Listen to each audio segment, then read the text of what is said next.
بندہ آپ کو یہ بات کہہ دے کہ پھر حضرت امام مالک نے امام شافعی سے امام حنیفہ سے اختلاف کیا، امام شافعی نے رحمۃ اللہ علیہ نے کیا ہے، فلاں امام سے کیا ہے، تو یہ سارے امام جاہل تھے،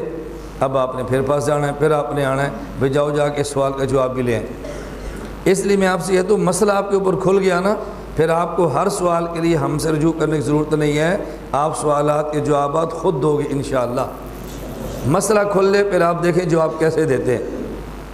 اچھی طرح بات سمجھیں، میں نے یہ کہا ہے کہ جو بندہ سمجھے کہ امام صاحب کا یہ مسئلہ ٹھیک نہیں، اجتہادی مسئلہ،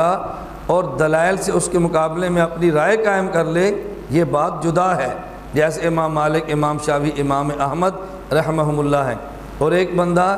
امام صاحب پر اعتراضات کرے، امام صاحب کو جاہل کہے، ان پہ تنقید کرے، انہیں برا بلا کہے کہ یہ مسئلہ امام صاحب کا خطا ہے، لہٰذا میں ان کو برا کہتا ہوں، میں اس بندے کو جاہل اور ضدی اور انادی کہہ رہا ہوں۔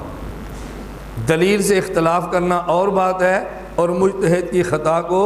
تنقید کر کے رد کرنا اور مردود کہنا اور بات ہے۔ اس لیے ہم کہتے ہیں امام اعظم ابو حنیفہ رحمۃ اللہ علیہ ہر حال میں معذور ہیں، مسئلہ ٹھیک ہو جائے تو بھی معذور اور اجرین کے ساتھ، اور اگر مسئلے میں خطا ہو جائے تو بھی معذور اجرن کے ساتھ ہے۔ اس سے آپ